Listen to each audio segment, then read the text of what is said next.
Welcome back, Kevin's Mobile Repair. Got a 2015 Chevrolet Tahoe. We are doing a passenger side door lock actuator. Already got the new one in, but according to the procedure, I cut a little couple of steps. First of all, door panel's got to come off. You have cover here, cover right here, and then 8mm, 8mm, 8mm, and two more 8s on the side, down at the bottom, and then all push pins. So once you get those 3 screws out, door panel will pop itself off. Then the next thing you'll do is there's a bracket right here that holds the 2 screws that you took out of here. Take that off, which is this right here, 8mm as well. Pull back your water shield. Door lock actuators over here. Got one connector. This push rod right here for the lock and unlock button. It can rotate out and come out. You have this cable here. You also have another cable back in the back. So this is the cable for back in the back. You'll pop this little latch piece right here, and then at the back there's going to be a tang that you're going to pull that, and then the whole cable itself will come out. So the service manual said you have to take off the outside driver's door in order to release that cable, but I unbolted the assembly, brought it out here, and then took the cable off at the latch end instead of the handle end, because you don't want to, one less step you have to do.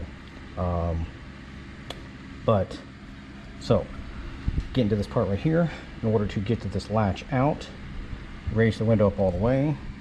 There's a plug that goes right here. I've got it right here. Plug here, pull this back here, and you can get to the 2 10mm that hold the glass for the window regulator. One there, one there. Have the glass all the way up. Put something to wedge or put tape or suction cups or whatever it is you want to do to hold the glass here. Then unbolt it, not all the way, just enough, probably about 5 or 6 turns, because it's a clamping system.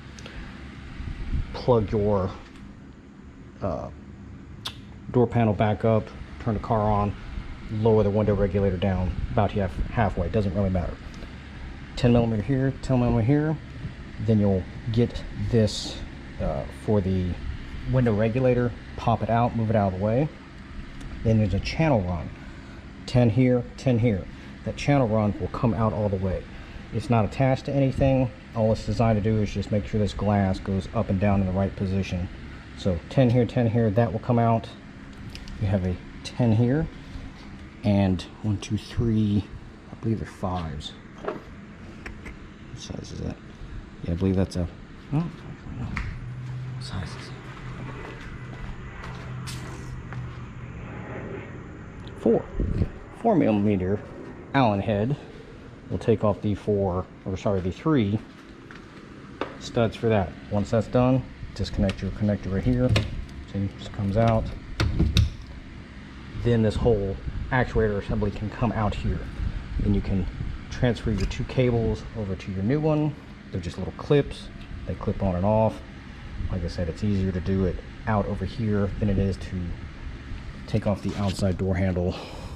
One less thing you got to mess up. But going back together, pretty much the same way. Put your cables in. Cables only go one way, so can't mess it up too much. Put everything back together. Bolt, bolt, bolt. Put your channel run in. Put your window regulator in. Get the window regulator all the way up. Tighten the bolts. Make sure the window goes up and down before you put everything all back together. Make sure door lock works. And other than that, the rest of it's putting everything back together. Trim panel pops on. Put your 3 8s back in. Make sure everything's all wiped down and all that. But other than that, this is a pretty simple repair. I got one other repair I'm going to show you guys here on this vehicle for the front quick struts. But stay tuned, and questions, comments, please feel free to let me know.